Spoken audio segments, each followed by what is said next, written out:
What's going on today, YouTube? Rob here. In today's video, I've got an Exodia deck profile for you.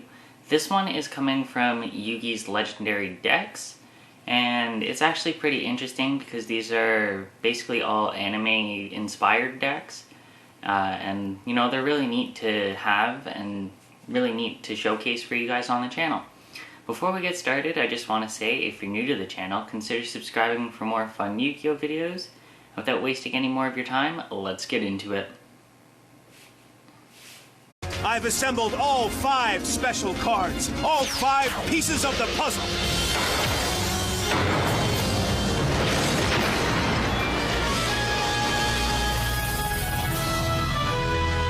Exodia! It's not possible! No one's ever been able to call him! Exodia! Obliterate!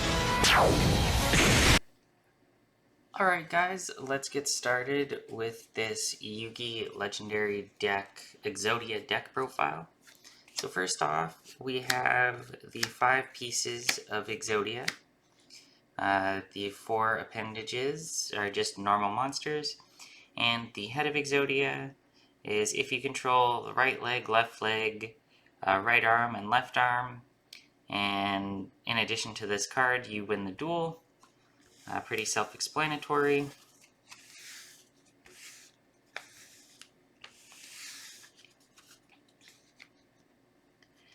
Next up, we have Blackluster Soldier, and you can ritual summon this card with Blackluster Ritual.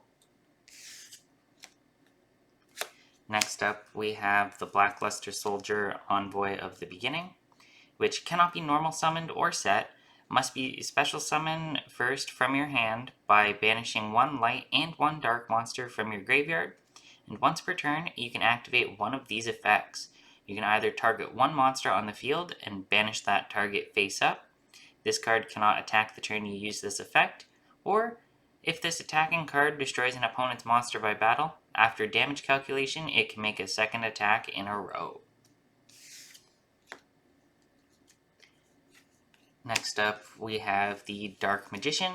Nothing really special about this, just a 2500 vanilla monster. Next up, we have the Dark Magician Girl. This card gains 300 attack for every Dark Magician or Magician of Black Chaos in either player's graveyard. Next up, we have Gaia the Fierce Knight. Nothing special about him either, just a level 7, 2300 vanilla monster. Next up, Summon Skull, the 2500 level 6 vanilla monster.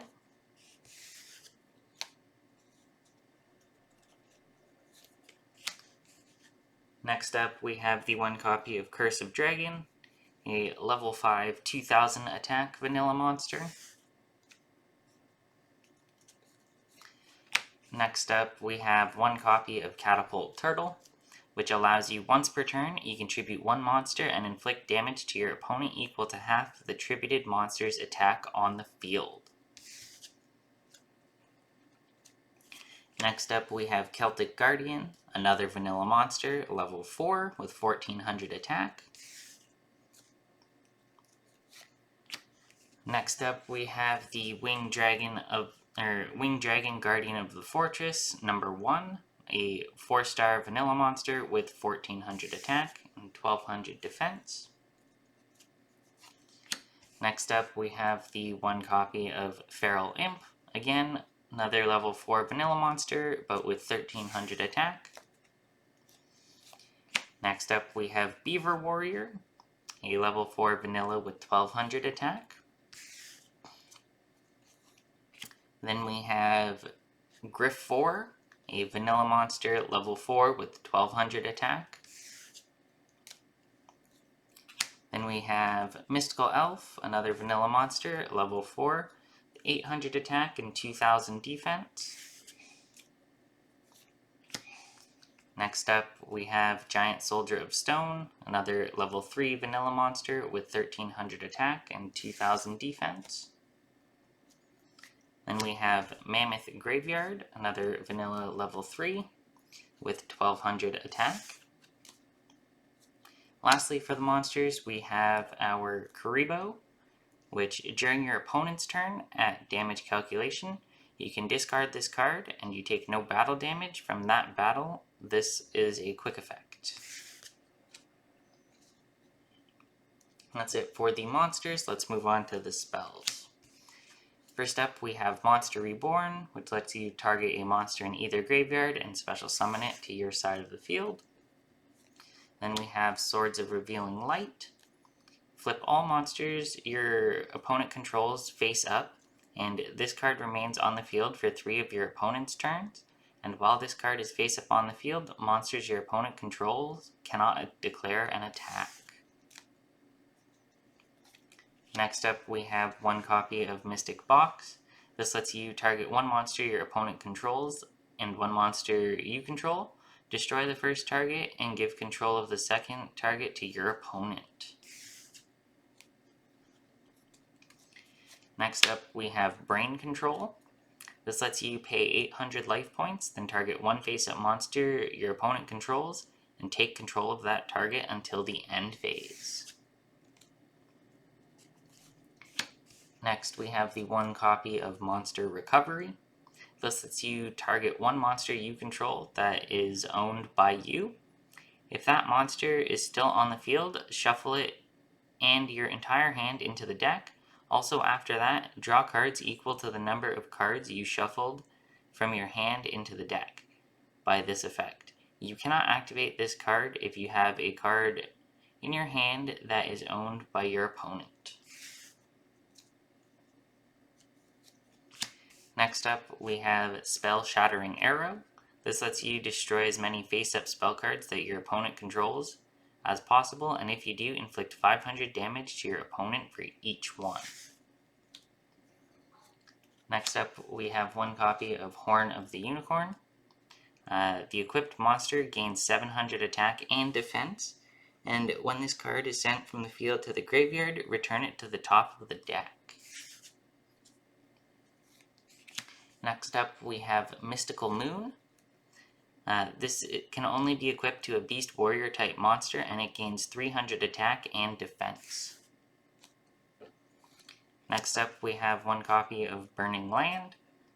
When this card is activated, if there are any field spell cards on the field, destroy them, and during each player's standby phase, the turn player takes 500 damage.